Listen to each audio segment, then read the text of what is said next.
Bismillahirrahmanirrahim. Assalamualaikum warahmatullahi wabarakatuh.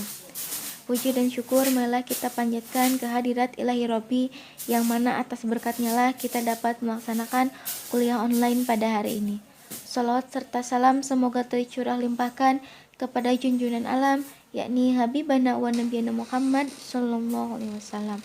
Tak lupa kepada para keluarganya, sahabatnya, tabi'in-tabi'innya, dan tak lupa kepada kita selaku umatnya. Semoga mendapatkan syafaatul udma di yaumil akhir nanti. Amin ya Allah ya Rabbal Alamin.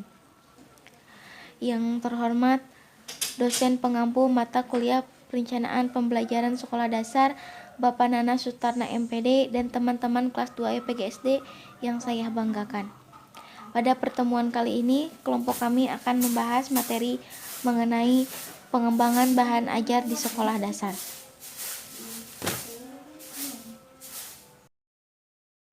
Adapun pembahasan 1. Hakikat bahan ajar. 2. Bagaimana contoh bahan ajar yang digunakan siswa sekolah dasar. Ketiga, langkah-langkah membuat bahan ajar. Baik, langsung saja untuk mempersingkat waktu. Pengertian bahan ajar. Bahan ajar adalah segala bentuk bahan yang digunakan untuk membantu guru atau instruktur dalam melaksanakan kegiatan belajar mengajar di kelas. Bahan yang dimaksud bisa berupa bahan tertulis maupun bahan tidak tertulis. Bahan ajar adalah bahan atau materi pembelajaran yang disusun secara sistematis yang digunakan guru dan siswa dalam proses pembelajaran. Bahan ajar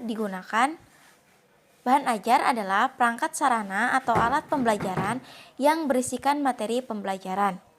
Metode, batasan-batasan, dan cara mengevaluasi yang didesain secara sistematis dan menarik dalam rangka mencapai tujuan yang diharapkan, yaitu mencapai kompetensi atau subkompetensi dengan segala kompleksitasnya.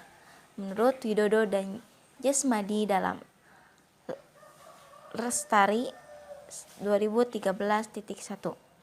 Pengertian ini menjelaskan bahwa suatu bahan ajar haruslah dirancang dan ditulis dengan kaidah instruksional karena akan digunakan oleh guru untuk membantu dan menunjang proses pembelajaran. Bahan ajar atau materi pembelajaran pada dasarnya adalah isi dari kurikulum, yakni berupa mata pelajaran atau bidang studi dengan topik atau subtopik dan rinciannya. Rohimat 2011.2152. Karakteristik bahan ajar.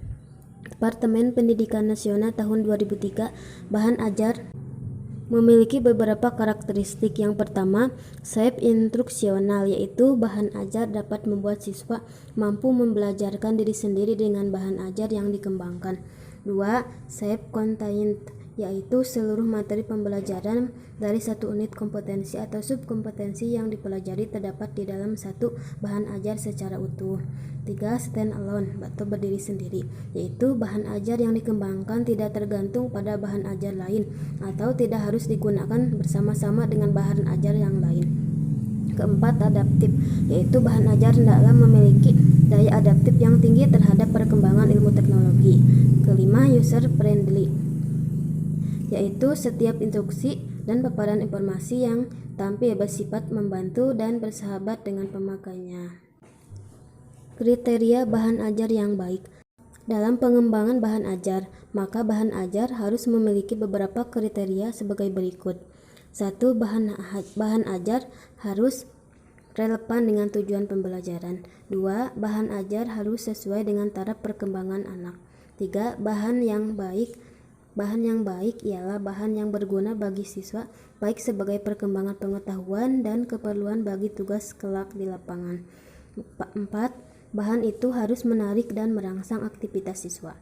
5. Bahan itu harus disusun secara sistematis, bertahap, dan berjenjang. 6. Bahan yang disampaikan kepada siswa harus menyeluruh, lengkap, dan utuh. Fungsi bahan ajar. Fungsi bahan ajar adalah sebagai motivasi dalam proses kegiatan belajar mengajar yang dilakukan oleh guru dengan materi pembelajaran yang kontekstual agar siswa dapat melaksanakan tugas belajar secara optimal. Bahan ajar berfungsi sebagai berikut. A. Pedoman bagi guru yang akan mengarahkan semua aktivitasnya dalam proses pembelajaran, sekaligus merupakan substansi kompetensi yang seharusnya diajarkan atau dilatihkan kepada siswanya. B. Pedoman bagi siswa yang akan mengarahkan semua aktivitasnya dalam proses pembelajaran, sekaligus merupakan substansi kompetensi yang seharusnya dipelajari atau dikuasainya. C.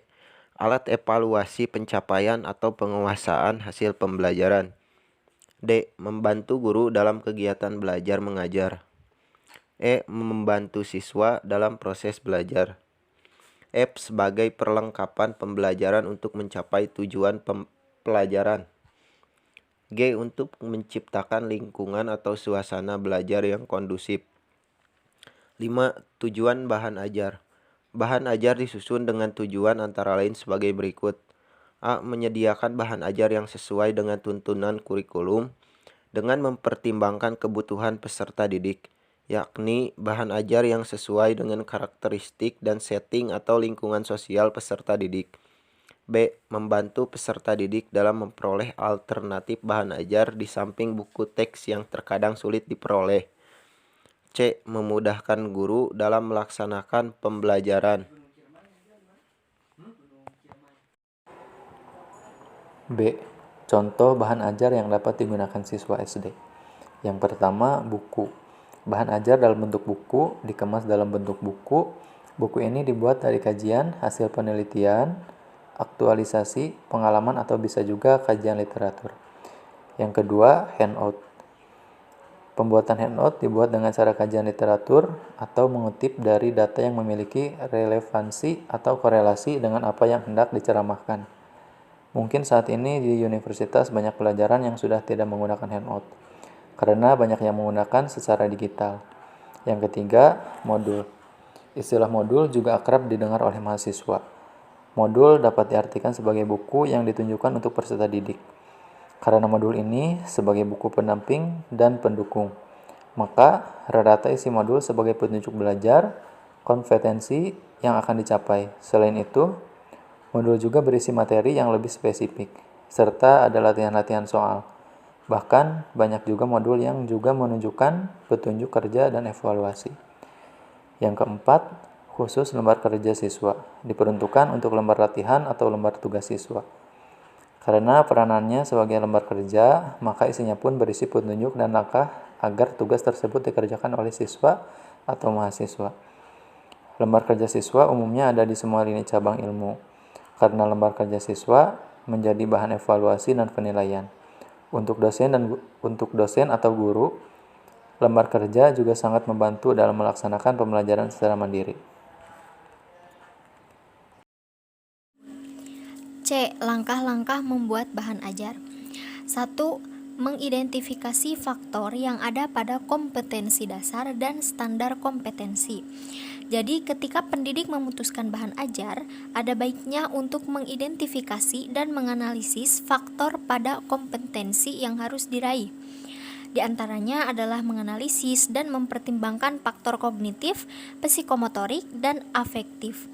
Contohnya adalah pada faktor kognitif, di dalamnya terdapat 4 elemen, yakni konsep, prosedur, fakta, dan prinsip. Yang kedua, menentukan jenis bahan ajar yang cocok untuk kompetensi yang harus diraih. Dengan kebijakan ini, maka guru akan dimudahkan secara tidak langsung.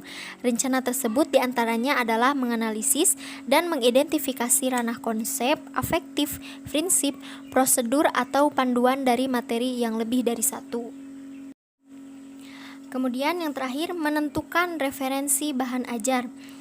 Nah, sesudah memutuskan jenis bahan ajar, tahap selanjutnya adalah memilih referensi dari bahan ajar. Materi dari bahan ajar bisa diperoleh pada media seperti video, internet, jurnal, majalah, koran, dan buku. Di samping itu, guru juga harus berperan aktif dan kreatif agar siswa bisa memperoleh bahan ajar alternatif. Kesimpulan, Bahan ajar adalah segala bentuk bahan yang digunakan untuk membantu guru atau instruktur dalam melaksanakan kegiatan belajar mengajar di kelas. Bahan yang dimaksud bisa berupa bahan tertulis maupun bahan tidak tertulis. Fungsi bahan ajar adalah sebagai motivasi dalam proses kegiatan belajar mengajar yang dilakukan oleh guru dengan materi pembelajaran yang kontekstual agar siswa dapat melaksanakan tugas belajar secara optimal. Sekian materi yang dapat kelompok kami sampaikan, kurang lebihnya mohon maaf. Untuk sesi tanya jawab kami bagi dalam 1 atau 2 termin. Apabila masih ada waktu, kami akan buka termin berikutnya. Setiap 1 termin terbagi menjadi 3 pertanyaan untuk masing-masing kelompok. Kemudian bagi yang ingin menambahkan bisa izin terlebih dahulu kepada moderator, kemudian hanya diizinkan apabila pertanyaan tersebut sudah dijawab oleh kelompok kami.